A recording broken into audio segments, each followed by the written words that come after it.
पिताजी की वसीयत दिल छू लेने वाली कहानी। पिताजी ने ये कैसी वसीयत बनाई है? वसीयत की प्रति हाथ में पकड़े आरव ने कांपती आवाज में कहा और ड्राइंग रूम में बैठे सारे रिश्तेदार जो कुछ देर पहले तक चाय और बिस्किट खा पी कर गपशप में लगे थे एकदम खामोश हो गए। बाहर शाम ढल रही थी और अंदर एक तूफान उठने वाला था। आरव के पिता दिवंगत महेश प्रताप सिंह शहर के जाने माने बिजनेसमैन थे। नाम, इज्जत, पैसा सब था, पर सबसे ज्यादा वो अपने 3 बच्चों आरव, रिद्धि और करण से प्यार करते थे। लेकिन अब जो कागज उनके सामने था वह मानो एक बम था जिसने पूरे परिवार की रगों में सनसनी दौड़ा दी थी। वसीयत में लिखा था कि उनकी करोड़ों की संपत्ति का मालिक एक ऐसा इंसान बनेगा जिसके बारे में परिवार ने कभी सोचा भी नहीं था। उनका गोद लिया हुआ बच्चा, एक बच्चा जिसके बारे में घर में किसी को कुछ पता ही नहीं था, और शर्त ये कि यदि कोई भी इस फैसले का विरोध करेगा या उस बच्चे को अपनाने से मना करेगा तो सारी संपत्ति अनाथालय को दान कर दी जाएगी। ये पढ़ते ही घर में कोहराम मच गया। आरव के चाचा बिफर पड़े, ये मजाक है, महेश ऐसा कभी नहीं कर सकता। रिद्धि फूट फूट कर रोने लगी। उसे लग रहा था कि शायद उसके पिता ने उसे कोई गलती की सजा दी है।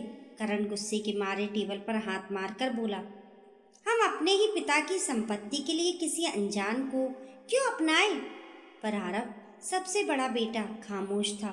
उसे अचानक वह रात याद आ गई जब पिताजी ने हंसते हुए कहा था, कभी किसी को उसकी जगह मत आंकना बेटा, खून से रिश्ते नहीं बनते, दिल से बनते हैं। तब आरव ने ध्यान नहीं दिया था, पर अब हर शब्द तीर की तरह चुभ रहा था। इतने में वकील ने अगला पन्ना पढ़ा। वसीयत में लिखा था कि महेश प्रताप सिंह ने उस बच्चे को पिछले 14 सालों से गुप्त रूप से पालने और उसकी पढ़ाई का खर्च उठाने का जिम्मा लिया था। वह बच्चा उनकी किसी गलती की नहीं, बल्कि उनके किसी वादा निभाने की निशानी था। एक वादा जो उन्होंने सालों पहले अपने सबसे करीबी दोस्त से किया था, जिसने मरते वक्त उनसे कहा था, मेरे बच्चे को अनाथ मत होने देना। तभी अचानक दरवाजे पर दस्तक हुई।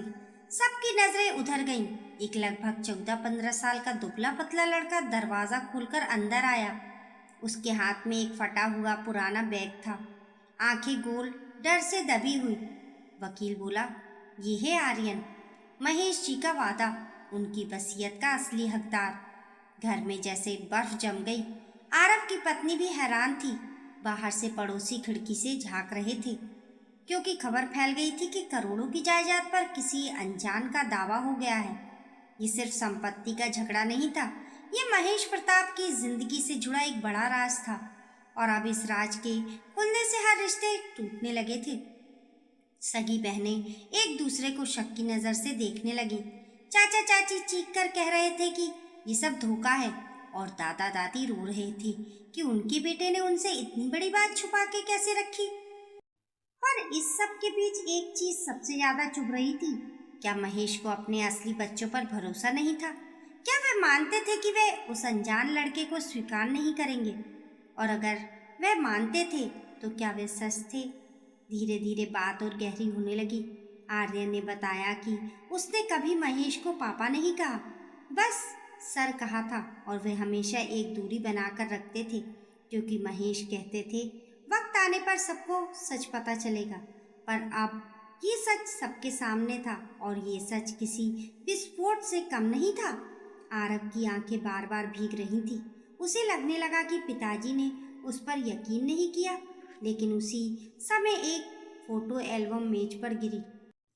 उसमें आरव के बचपन की तस्वीरें, उसी के पास मासूम बच्चे आर्यन की तस्वीरें, और पीछे लिखा था, दोनों मेरे बच्चे हैं, पर एक को दुनिया से छुपा कर रखना है, क्योंकि दुनिया सवाल पूछती है, दिल नहीं। पूरा घर हिल गया। पर असली कहानी तब शुरू हुई जब वकील ने वसीयत की सबसे आखिरी और सबसे खास शर्त पढ़ी। मेरी संपत्ति का असली वारिस वही बच्चा बनेगा जो इस पराये बच्चे को अपना मान लेगा, उसकी पढ़ाई लिखाई, उसके सपनों और उसके भविष्य को अपने परिवार की तरह स्वीकारेगा। जो इस बच्चे के साथ इंसाफ करेगा वही मेरा असली उत्तराधिकारी होगा।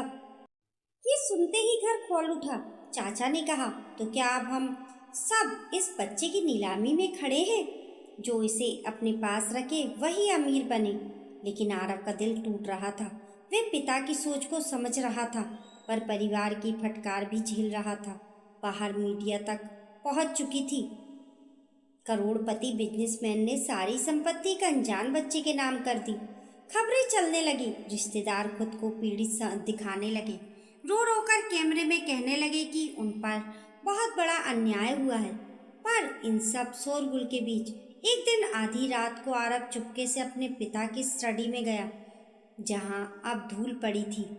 उसने वह डायरी खोली जिसे शायद पिता ने इसी दिन के लिए छोड़ा था।